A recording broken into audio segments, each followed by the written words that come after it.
I was once dragged into the headmaster's office after I was caught leaning out of a window and firing a cream egg into my friend's mouth with a catapult. Was this when you were a teacher or a pupil? I'm ashamed to say it was when I was a teacher. So, can you describe the setup? I was teaching in a drama studio on the ground floor, and I could see my friend who was teaching economics on the second floor at the end of the building. So it's across... Is there, like, a courtyard in between? Yeah, playground. Playground, and... You went to different schools, didn't you? Did the moat not get in the way, or was it...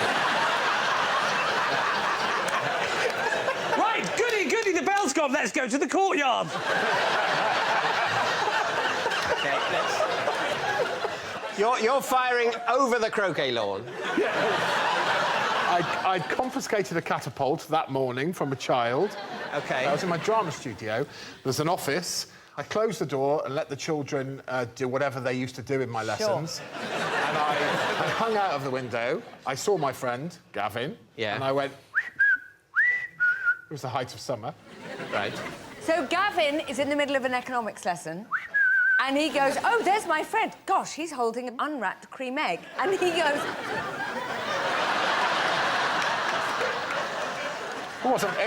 It wasn't quite that instinctive. I waved the catapult at him, and he was baffled at first.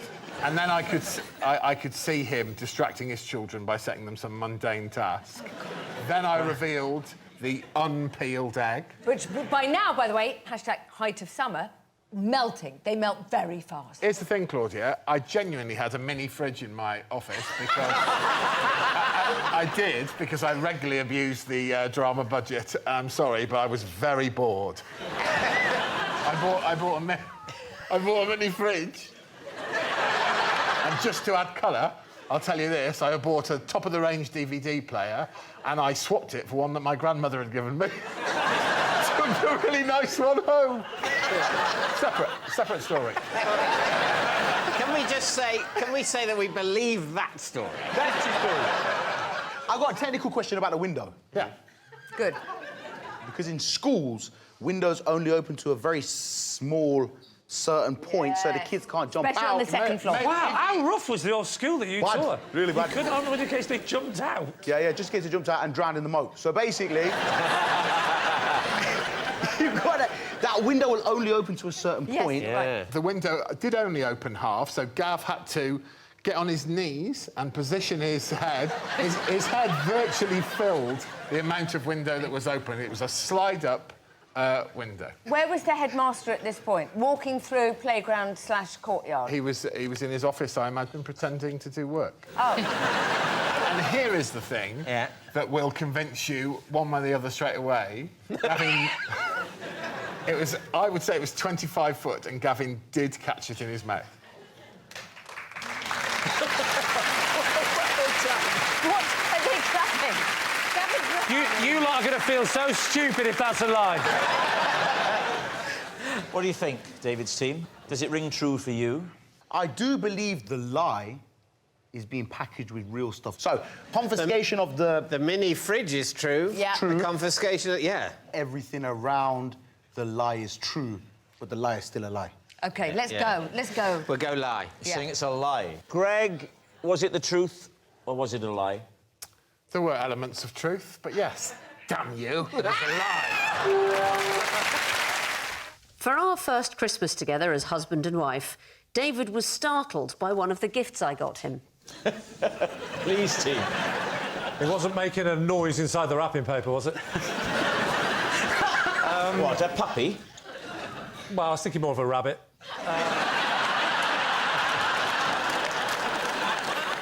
So, I suppose the big question is, what was the present? It was, you'll like this, Lee, it was some sexy underwear. Oh, why would I like that? I'm always telling Victoria how attractive you find me. Who was to wear the underwear? It was... I bought... for David to wear. Look at David's face. So it's for David. Describe the underwear. This is very awkward. describe the... I mean, this is the stuff of nightmare. If it helps in any way, I'm absolutely loving it. All right. So, David was broadly of the school of... I mean, is this... This is dreadful. When men have been single for a long time, they've got their loose cotton boxes. They don't think, oh, I tell you what, I'll have a pair of these snug-fitting trunks. Can we just... Is that what we're talking about? So we're not talking about straps and things, and we're not talking about restraining bolts and things like that. Nothing like that. No. I'm just going to say, if at times in the future when I face adversity, I will look back and say, well, at least I'm not going through this. Can I just say something? Yes. This is so much better than dustbins.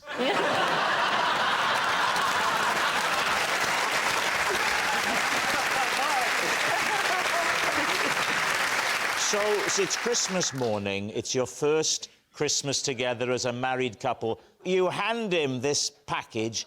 He opens it. Talk us through the moment of realisation. He sort of went, oh, it's underpants. And then he realised they were a bit clingy and possibly, in David's mind, somewhat French, you know. How long did it take before he wore them? Has he ever worn them? Oh, yes.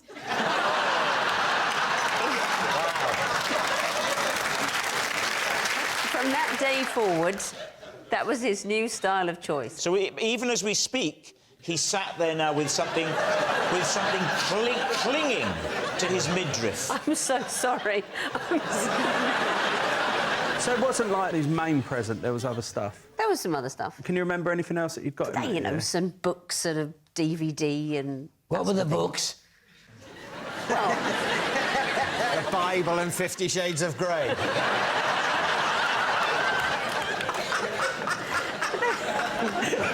So, Melvin, what do you make of this? I'm just excited.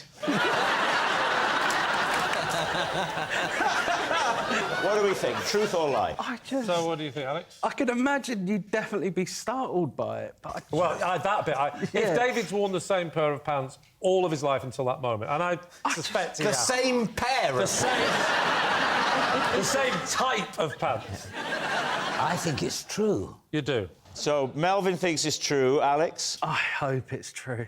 You're going to say that it's true. OK, they think it's true. Victoria, was it true or was it a lie? It is true.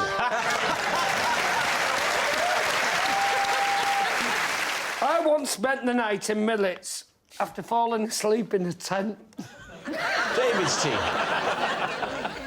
Which branch of Millet?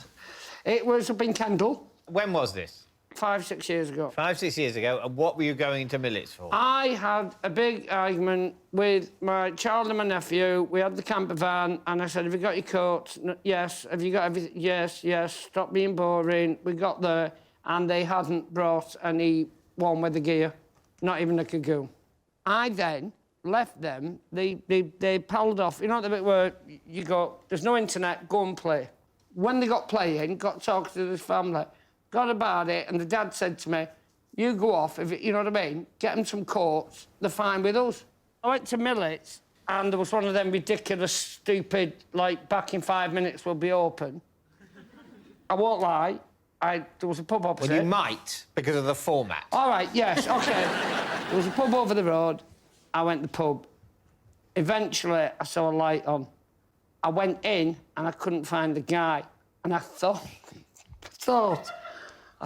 I'll hide in the tent and surprise him. Quite natural. Of course. No, because part of me was annoyed that he'd gone so long. It wasn't like I'll be back in 5 minutes. Right. By the time I left the pub, I thought jumping out of a tent was a good idea. Right. And I zipped it up and I just fell asleep. And when were you discovered? I set off the alarm. Where were your children were still with this family you'd left them with? They seemed trustworthy. No, this is on a campsite. Yeah. You know what I mean? But did you know the family? We met him that day. I mean, like, his dad seemed very competent at pushing a swing. I didn't, like, abandon him. I thought I was coming back in half an hour. How long were you gone? About 9 hours. What did the family say to you when you turned up? They wouldn't believe that I'd fallen asleep. And the fact is, the thing that really thinking of it was, I set the alarm off, people turned up. Who? Police and the manager, and then he wouldn't turn the till on to sell me 2 coats. So what do you think? Martin, what are you thinking?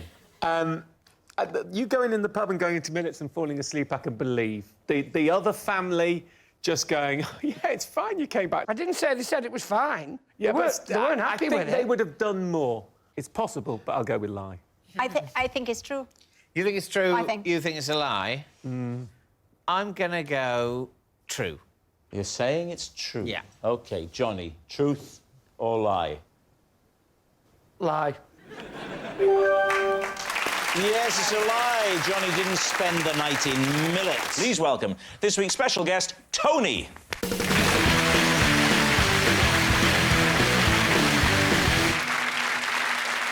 Right, Kevin, we'll start with you. What is your relationship with Tony? This is my mate, Tony. We were once questioned by the police for stealing a life-size cardboard cutout of Hugh Grant. Katie, how do you know Tony? This is Tony, and he freed me from a vending machine when I got my foot stuck in the push compartment. Finally, Lee, how do you know Tony? This is Tony, and until today, I had never met this man before, but the person that was supposed to be doing this tonight didn't turn up.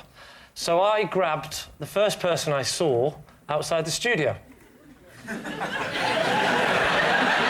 So there we have it. Kevin's partner in crime, Katie's snack machine saviour, or Lee's stand-in man.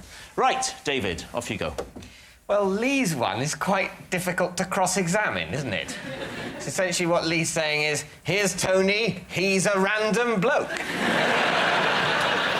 But who was supposed to come, Lee? Well, had it gone to plan today, I would have said, this is Graham, and he's my self-defence instructor, because I'm learning self-defence. Right. What happened to Graham? Did he get beaten up? The story I am told is that he hurt his arm this morning during a self-defence class, and then very late in the day, he got in the car to come here and had some turn because of the painkillers he was on and cancelled and said, I can't come. Well, it's a sad old story. Yeah. So what was Tony doing here before you found him? He's a joiner, which is somebody that puts wood together. Thank you. I didn't want you thinking he was somebody that just randomly joined clubs. He's just a very sociable guy. I'm a joiner. Where are you going? I'm going to join a club. What are you doing? What are you doing? The guy-bys? Yeah, Where were you in the complex? Well, I'm not sure how good this is for national television, but I'll tell you, David. I was just outside that door where some people go out for a cigarette. I think you're aware of that door, David. I'm aware of the door. I'm sorry if David's parents are watching to break the news like this. But David occasionally does that. Yeah. And I'm not talking cigarettes either. No. To me, it will always be the heroin door. What sort of incentive did you offer this good man to come here and make a complete numpty of himself? Well, answer the man, Rob.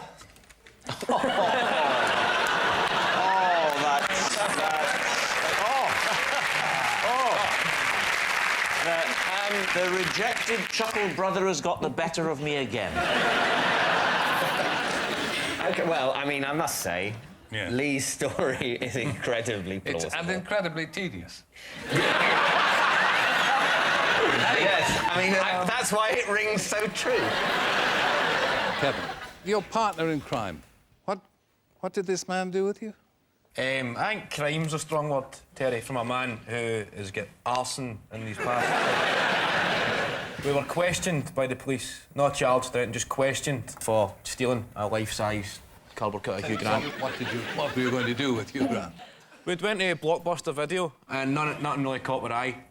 accept the life-size cardboard cutout of Hugh Grant. What? Sorry, I didn't understand a word of that. We went to Blockbuster Video, OK?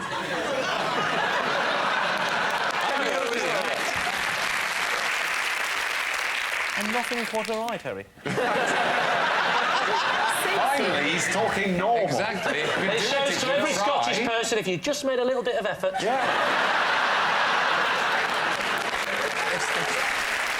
I saw the scene of life-size cut Hugh Grant on the way out. It was threatening to be a pretty dull evening until we seen this, and we thought we'll steal this and have a laugh on the way back home.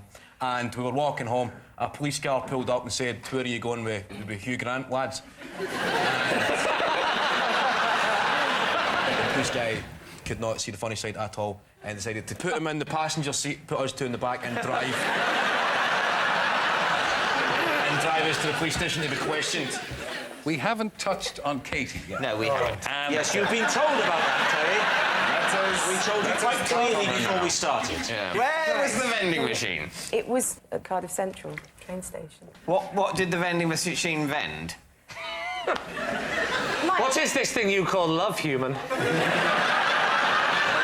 does it vend? It vended the normal stuff, drinks, chocolate bars. What were you doing with your foot in the vending machine? Well, I put the money in. Yeah. And I was trying to get a drink, and I could see that it had come out a bit, but not properly. Yeah. And after trying to get it out with my hands, I tried my foot.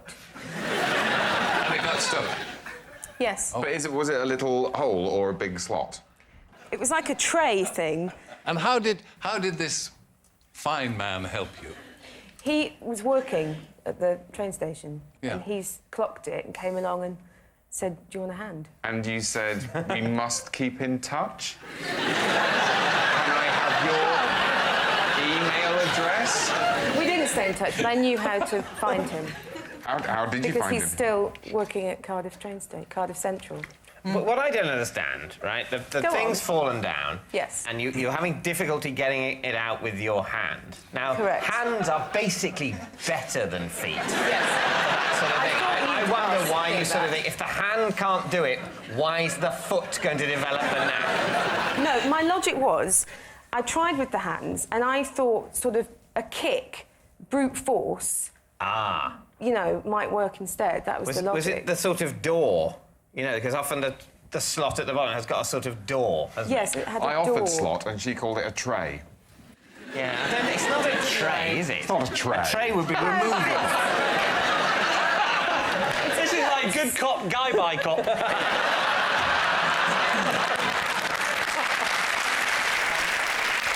How did he release the foot? What exactly did he do? He had a key to open the front bit. So you just went back and whoa! Well, what do you think is the most plausible story then, Terry? Do you think it's... I think, and once again, I may be putting my faith, as indeed I have throughout my life, in a woman. So you believe Katie? He looks Welsh. I think Lee or Kevin. I'm having some Guys, I difficulty. need some consensus. I'm having trouble picturing the foot lodged in the tray. If you're saying you're going towards Lee, you have to then accept that he is having self-defence lessons. Oh, that's a good point. Because if, you know... Why are you getting self-defence lessons? Well, because my wife decided to take self-defence lessons, and she asked me to come with her. We have private lessons, and he comes round to the house. Okay, I wasn't expecting it. It was on the NHS. I've thrown money at the problem. What are you going to say then, chaps? Is Tony Kevin's Hugh Grant thief? Gosh, crikey, gosh. Katie's vending machine hero or Lee's last resort? I don't know. I don't know. Oh, dear. I think maybe Kevin. Kevin. I think I'll go for Kevin. And you think it's Katie? I don't know. So I'm going to say we think it's Katie. OK. Tony, would you please reveal your true identity? I'm Tony, and me and Kevin did steal a life-size Hugh Grant cutout.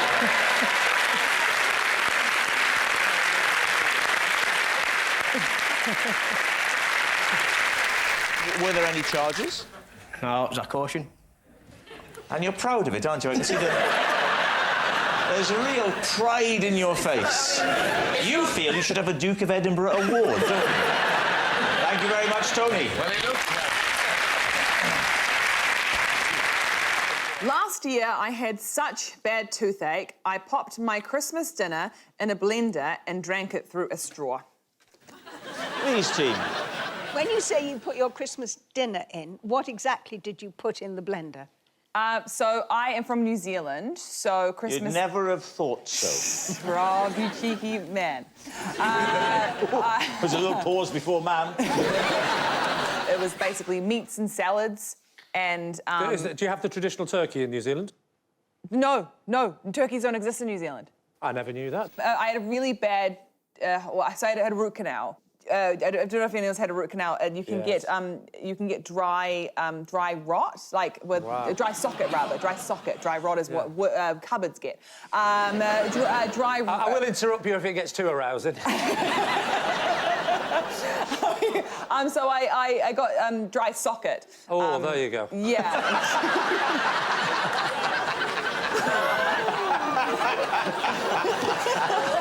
So it's very bad with root canals, and so I couldn't chew, I couldn't eat anything. But how much of it did you eat? Not too much, and it was quite thick to get through the straw. I mean, it was quite disgusting. What's it going to be? I think it's plausible, because you can put all sorts of things in a blender and make a smoothie out of them. What do you think, Ardle? I think it's probably true. You think it's true? OK, despite the fact that I think they're wrong... Yeah. I'm going to go with my teammates. Rose, truth or a lie? It was a lie. Sorry. In a quest to improve my jawline, I once bought myself a chin gym. Please, team. Right. I think that's true.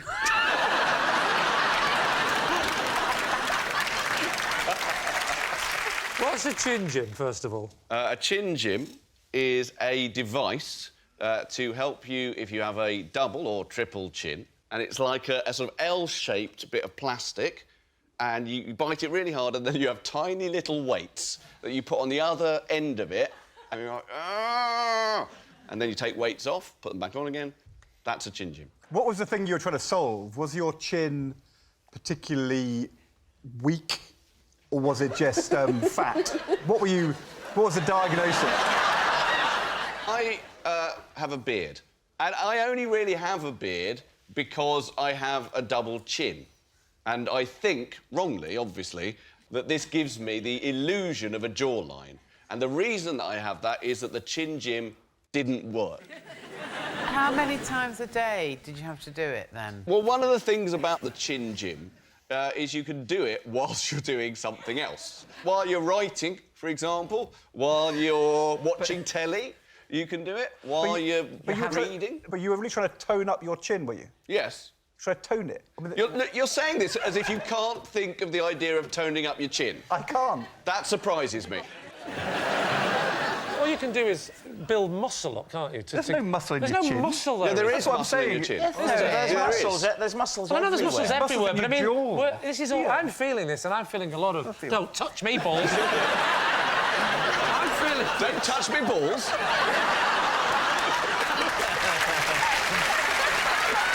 Can I ask you, how long did you stick with it as a method? How long did you Well, it was go with in my house for about 7 years, but I used it perhaps twice. Twice? So what do you think? Is he telling the truth? Well, I think it's true. You do? Oh. Yeah, I can imagine people being a bit desperate to get rid of their double chin and thinking... But the way he's described the contraption, I'm just thinking it's nothing that a ruler and a small can of beans wouldn't sort out. You're saying... Well, I think it could be true. Well, then let's say it's true, shall we, then? We'll go for true. All right. Preposterous, but true. David, the chin gym, truth or lie? It is... true.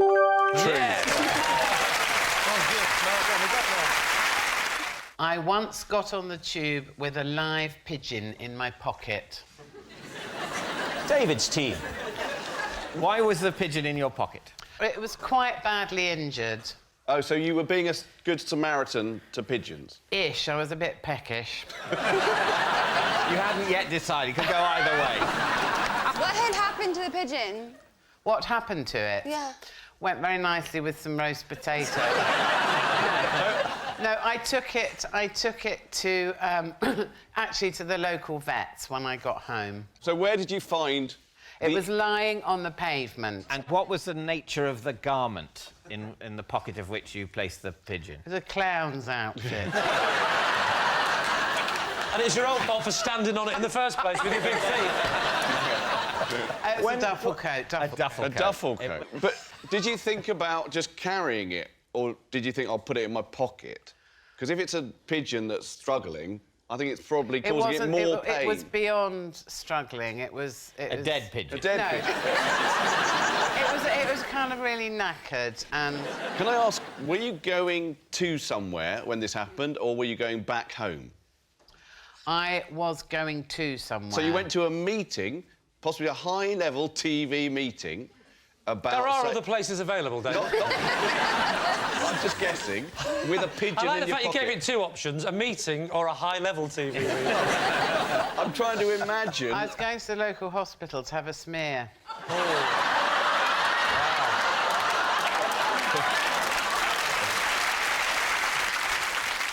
While it was in your pocket, did it start flapping? No. So it was just completely quiet, but not dead, in your pocket. Did you have some seed in your pocket? Of course she did! We all carry emergency trill. What are you thinking, Kimberly? Does it have the ring of truth for you? I think it's a lie. I've saved a pigeon before, and it was quite badly hurt. Oh, here we go. It was really flappy. Am I the only person that hasn't saved a pigeon? I haven't. No, I haven't. I have a hard time believing it would sit in the pocket. What were the circumstances for you, Kimberly? I was at my flat. My now husband was gone, and I... I'm sorry to hear that. Very brave of you to talk about it on the show. There was a lot of commotion outside, so I went to look, and there was a pigeon struggling. But I was worried to touch it because I thought of diseases and things, so I left it and had to go away and think what to do. So what did you do? I tweeted about it.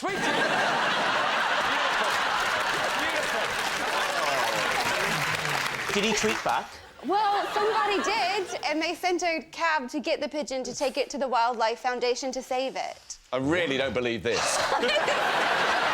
So what are you thinking, David? Well, Kimberly, what do you think? You think it's true? I think it's a lie. You think it's a lie? I think it's a lie. Lie? I think we think it's a lie. OK, you're saying lie. Joe, truth or lie? It is a lie. Me and my husband have a fake laugh that we do at parties to signal when it's time to leave. Oh, fantastic. Lee, fake laughs, what do you know about those? Well, I know she's been doing it quite a lot tonight. I have to go. That's nice. Do that again. Is that it? What about just saying, can we leave now, darling? That was, can we leave now, darling?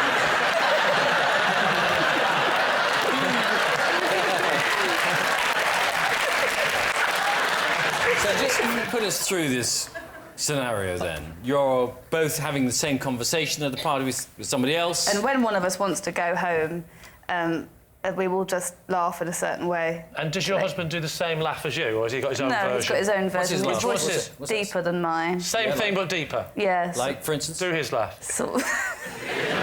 It's sort of...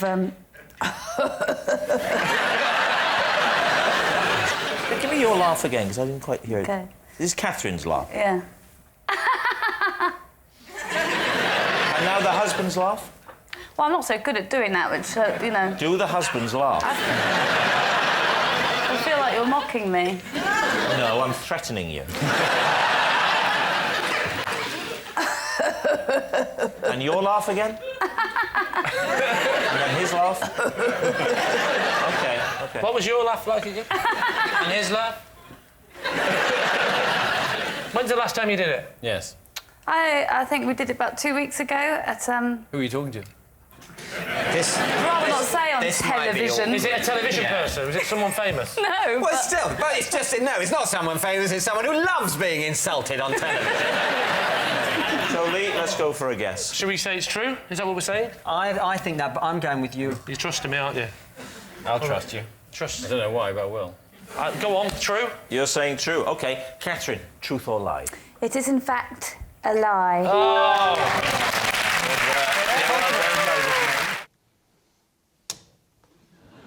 Ah. Whoa. This is a Rubik's Cube. True or lie? No, that's This is a Rubik's Cube. Since last series, I've learned to solve it in under a minute. If you don't believe me, I'll do it now with my hands concealed beneath the desk as soon as Rob says go. There we are. OK. You'll complete it now in under a minute with your hands below the desk. I will complete it now in under a minute.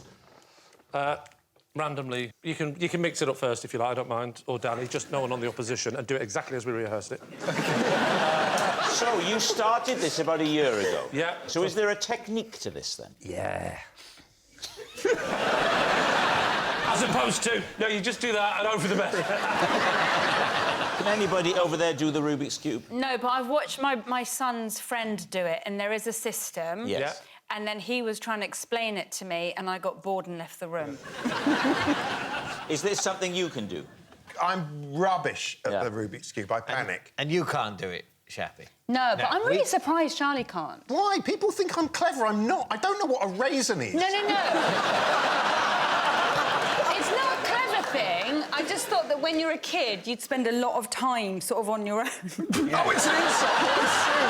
Oh, OK. What is the system? Right, the first thing you do is you want to get one side. And then what? Well, have a guess. No, That's one side. Top layer. Second layer.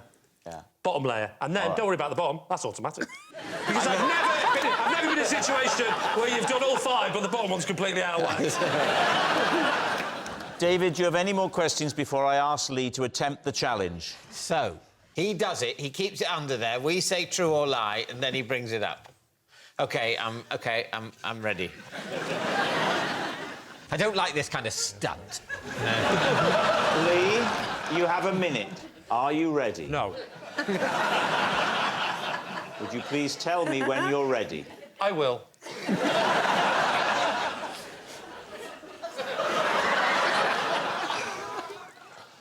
Whenever you're ready, Robert.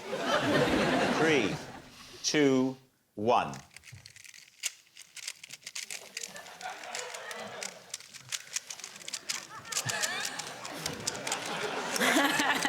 How long have I got left?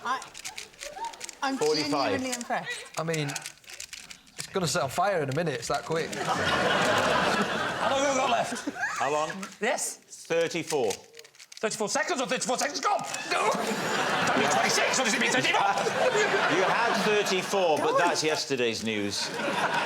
We have to assume it's less time now. Wait! 20 seconds. No, make it a bit longer. It's quick. How's it looking, Hannah? 10, 9, 8. Whoa! Whoa, he's done it in under. So, has he done it? Well, look, the other two definitely enjoyed watching him fiddle with his groin.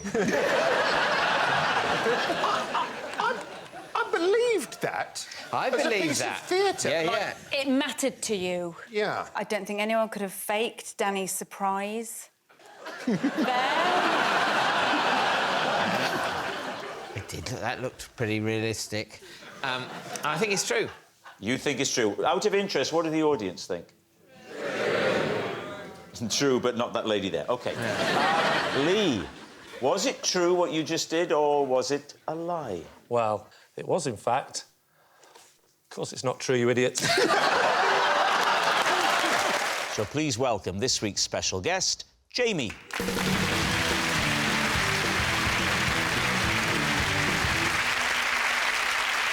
So, Rory, who is Jamie to you? This is Jamie, and after a mix-up in a tattoo parlour, we now have each other's tattoo. Daisy, how do you know Jamie? This is my ex-boyfriend, Jamie, and I used to put sleeping pills in my parents' tea so I could sneak him into the house. And finally, Lee, what is your relationship with Jamie? This is Jamie, While staying at an Airbnb, I mistook him for an intruder and attacked him with a whisk. So, there we have it. David's team, where would you like to begin? Daisy, when did you go out with Jamie? When I was about 14, 15. Where did you get the sleeping pills? My mother had them to get to sleep. What was the drug? It was just regular kind of night-old sleeping pills. I don't know. Over the counter? Over the counter. But they weren't prescription. They weren't like some hardcore thing from a doctor. So you were trying to get them just to nod off a little bit earlier than they would have done. Yes. What sort of time would you administer the dose? So I would administer, especially when they're watching Inspector Morse. So I'd say, "Can I make you a cup of tea?" They'd say, "Yes, please," and I'd be in the kitchen putting them in the... How many times did you do this? How often did you do this as a tactic? I think for the duration of our relationship. Which was? About a year. What was it about Jamie that was so unacceptable to your waking parents? Because he was a very angry goth. And he didn't treat me very well. See, I wasn't necessarily assuming that your parents didn't approve of the relationship, just that they didn't approve of you, the thought of you holding hands with him. No. Did you think you were coming on Jeremy Kyle? So, you've drugged your parents. What happens next? Then they go to sleep. What, in the chair? No, they say... And you say, "Come on, in you come, my lover, don't worry about them, they're out for the count." They say, "Strangely, this episode of Inspector Morse doesn't seem as gripping as normal. Let's get an early night. Who cares who did it?" They get very tired watching the show. They poodle off up to bed. At this point, he's finished work at the Chinese restaurant, so I sneak him round the back gate. And because he's a goth, he's very well camouflaged in the dark. Then Mum goes to bed, and we just listen to Iron Maiden very quietly and write goth poetry together. I've never heard that euphemism. No, OK, and this happened for about a year, and were your parents unaware of the relationship altogether? No, because they woke up once. And... You hadn't got the chloroform and the hanky. So they woke up, and my mum walks into the room to find some black goth hair on my pillow and says, "Paul," which is my dad, "get down here now. Daisy's smuggled in Jamie. Kick him out of the house and say something responsible." So my dad said, "Get out my house, you pillock." OK, now then, what about Rory? OK, so Rory, what was going to be your tattoo, and what tattoo did you end up with? I wanted a tattoo of a crescent moon, quite classy. Yeah. Instead, easy. Instead, I got a picture of Popeye's face. And where? Just there on my left shoulder blade. Have you still got it? Yes. And how did the mix-up occur? We were on holiday in Thailand together. Bit of a lads booze up. One thing led to another. We all got a bit merry, shall we say. And I don't think it was Jamie's idea. I think it's probably Sam, my other friend, who said, "Let's all get tattoos." Yeah, that sounds like Sam. That's a kind of... It's a very Sam thing to do. Yeah. When was this, Rory? Late 2000s. The late 2000s? Sorry, early 2000s, my bad. The early 2000s. Yes. Well, the late 2000s would be nearly 1,000 years. A long time in the future. So, you're in Thailand. Yeah. Talk us through the tattoo parlour. Where was it situated? Koh Phangan. So you fly in, you get to Bangkok, and then I think... If you're lucky.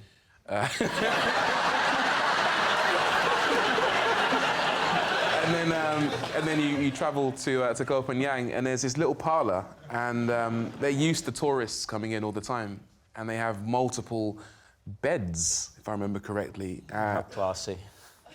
and not that kind of establishment. And then you choose out of a book what you want. Yeah. And then you kind of So I go... know what a book is. I'll have the number 4, Jamie wanted the number 5, or whatever With it rice, was. or...? Not that kind of establishment. And then they So it is neither a restaurant nor a brothel.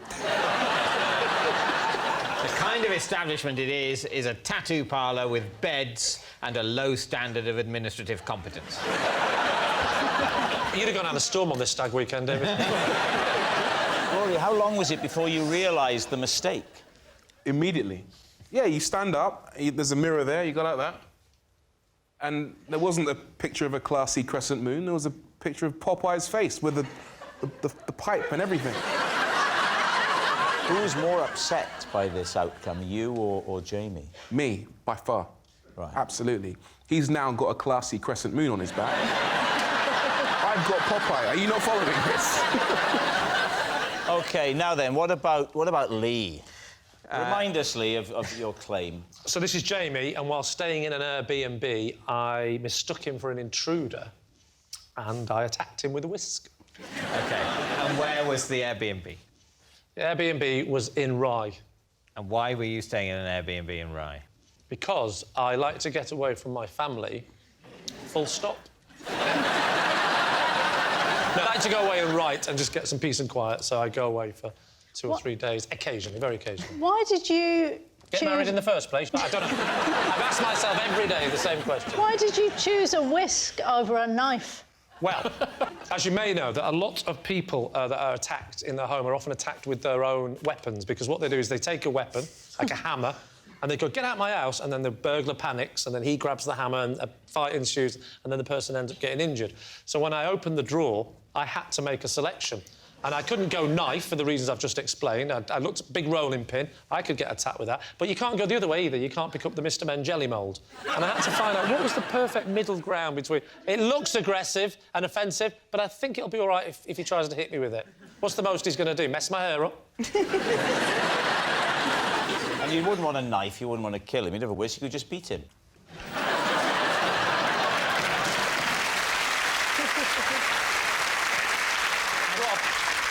You beat with a fork, you whisk with a whisk. The applause begs to differ. Let's set the scene. Paint a more vivid picture for us. It was daytime. It was daytime? Yeah. I mistook him for an intruder because I subsequently found out that on the email that was sent by the person who owned the house, they said, oh, by the way, someone's coming, whatever it was, Saturday afternoon to have a look at the wood-burning stove. I hope that's OK. They'll only be 20 minutes or whatever. So I was asleep, and it was about midday, something like that, and I hear a noise downstairs. And then he starts playing around with the wood-burning stove. Oh, no. And I get worried. I think someone's down there. Because the noise is sorry, well, you are Welsh. Are you asking me the time?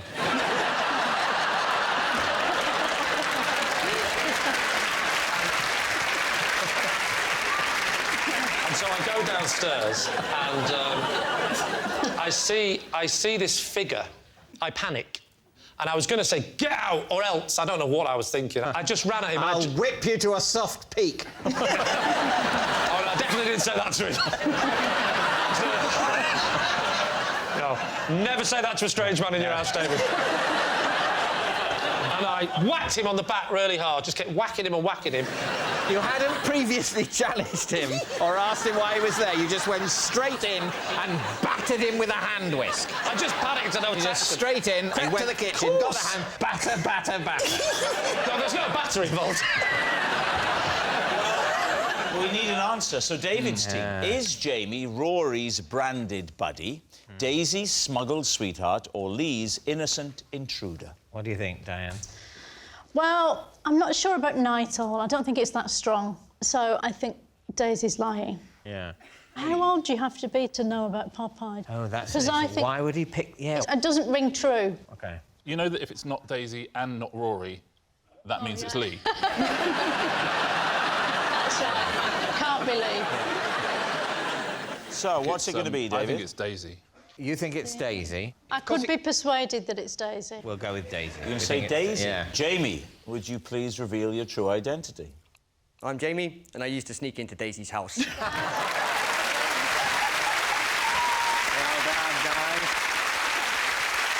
Yes, Jamie is Daisy's smuggled sweetheart. Of course, this is not something you should ever do, putting sleeping pills in someone's tea. And thank you very much, Jamie.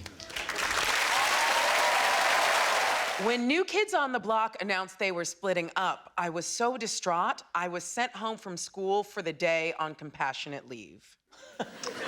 Did you go to school knowing the news? No, I found out it went around during in between second and third period. This was pre-internet. I mean, it doesn't take the internet. All it takes is passing people in class. There's somebody crying by their lockers. You're like, what's wrong? And they're like, New Kids broke up. Which teacher do you go to? How do you approach them? How does it go? So basically, by the time I had gotten to third period, there were already girls that I had seen early in their day who had gone home. Wow. And I mean, I was upset, but I wasn't so upset until I realized that it was a good way to go home. I realized if I could work up enough emotion, if I could go I don't know how I'm gonna make it through the rest of the lesson. You know, most people don't want to deal with a girl crying. Yeah. Basically, the teacher sent me to the nurse. The nurse The called me. nurse? Yeah. For tears? Yes. That's the first line of defense is the How nurse. stupid was your teacher that they didn't know what the water coming out of your eyes was? You need to see a nurse! All right, so what? Look, she's seen. What is she? What is she, Rob? She seems... The suspense is killing me. She seems to have been very honest, in my opinion. Well, she has been very honest. Now, what do you think? Lucy? Oh, I don't know. I'm more, what do you think? That's a good, decisive decision. What's your, you do this for a living, don't you? What the... OK, so Desiree, they all think it's true. Was it true or was it a lie? It was, in fact, a lie. I once broke Bob Marley's toilet. Marleys team. Wow. When was this? This was in the 90s, because must have been about 8. When did Bob Marley pass away? Bob Marley passed away in the 80s, but I mean, I just broke his toilet. I didn't. Oh, yeah, I'm not accusing you of anything. Yeah. Where is Bob Marley's toilet? In Jamaica. So is his house like a museum now? Yeah. You can go around and look around like Graceland. Yeah, you can have a little go look around the museum and you can use the toilet. Well, see, that's the... OK, so this is his private toilet. So it's not for use by... No, I wasn't meant to be in there. Right. I need to go to the toilet badly, and the other toilet was real far away. And I'm drinking a big bottle of water the whole way. Yeah. And I'm being really annoying to the tour guide. Deliberately? No, just because I was this annoying kid, innit? So, Thank God you grew out of that. Yeah. So as I'm talking, my mum's telling me to shut up, and the tour guide's like, no, he's the future, let him speak. And I kept asking questions, and then by the end of it, he was like... What kind of questions were you asking? I was just like, what's that? Who's that? Where's Bob? You know what I mean? Wow. Are you sure you weren't playing Guess Who? Yeah. By the end of it, he was like, this kid needs to shut up. Right. And then I was like, I need to go to the toilet badly, And I've rushed in, and it's sort of been slippery on the floor. And I was like a real fat kid as well. And I've just gone in, I've hit the toilet, and it's sort of just come off. What, the Lucy? Yeah, not the Lucy, the actual toilet, Freak. The pedestal? Yeah, the actual pedestal. porcelain bit? Yeah, The the porcelains. Yeah, it's shifted round. Wow. And as I've tried to get up and I'm slipping and I'm panicking, I've pushed it more and I've broke Bob Marley's toilet. When he opened the door and you were there in a pool on the floor with a broken toilet, did he still think you were the future? No, he was so mad. Really? I've never seen a Rasta man not be that chill. So you're lying on the floor. What did you do next? Did you get up, stand up? Hey, that was good. I'm quoting a Bob Marley song for comic effect. Has anyone been to Jamaica? What's that got to do with it? Well, because I would want to know if there's a Bob Marley house that you can walk around. Oh, probably. Oh, well, that'll do then. Thanks for the evidence. I think it's true, you know. What do you think, Victoria? True. True? Yeah, I've gone against myself. OK, I'll say it's true. You're going to say it's true? OK. Jamali, truth or lie? It is true. Yay! I once survived being lost in a forest by eating a whole tin of cat food. Rorys team. Wow. Gosh. When was this? 1996. How did you open the tin of cat food? I smashed it on a rock.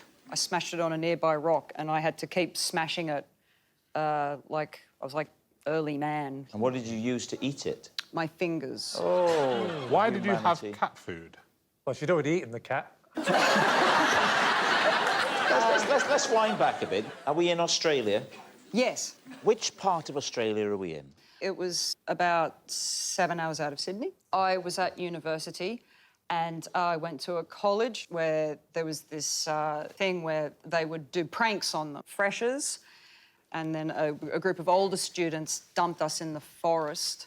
This is quite traumatic. It's like the Hunger Games, isn't it? But with cat food. They gave you the cat food?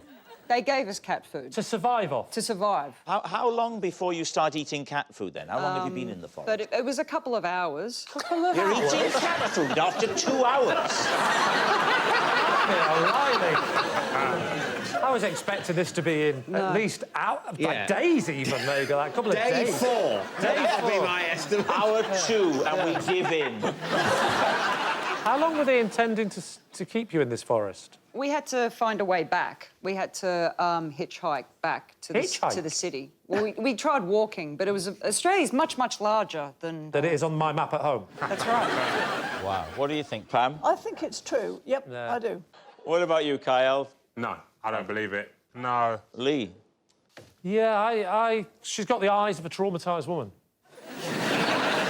I'll go with Pam and say it's true. All right. Sarah, is it true or is it a lie? That story. Yes. It's true.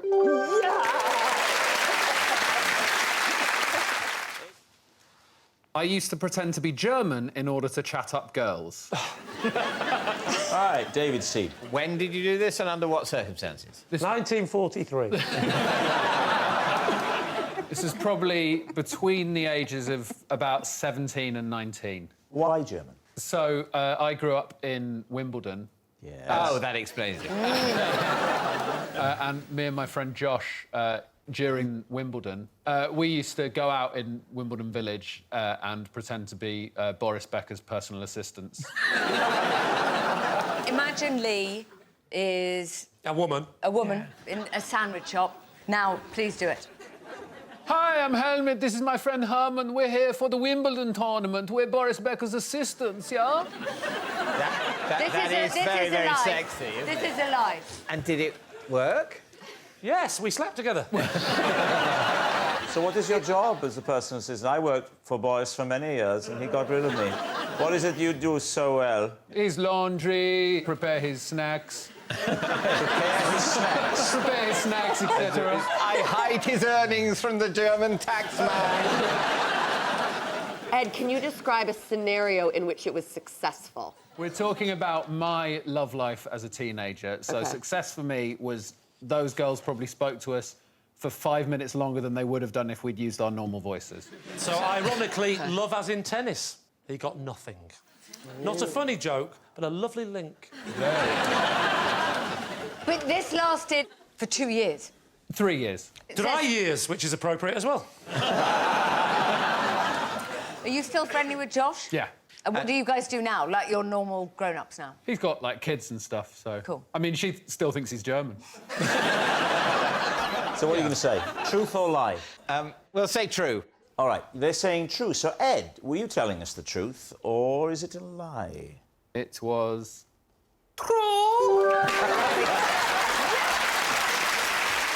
When I was a teacher, I had one class that was so difficult, I played walk-on music to make my entrance more dramatic. Please, team. You were a teacher. Yes, I was. Yes, I was. Wow. What kind of teacher were you? A humanities teacher. What music did you play? So basically, the speaker system there in the classroom was connected to my phone. So you could play anything on it, and I decided that the theme from Rocky would be the one to go for. That one.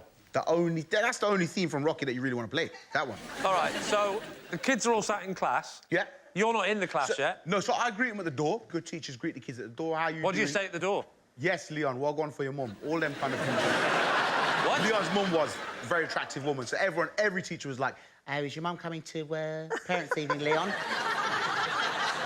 So after I've greeted everybody and they're sat down, pens and pencils out, they get a bit chatty, and it was notorious class, like I told you. So I played a Rocky theme tune. Dan, dan, dan, dan, dan, dan, dan, dan, dan, dan. That's a bit of a Bollywood version, but you know what I'm saying? Like, you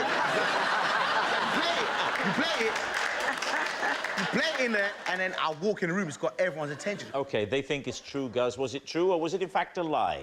It was a lie. Oh.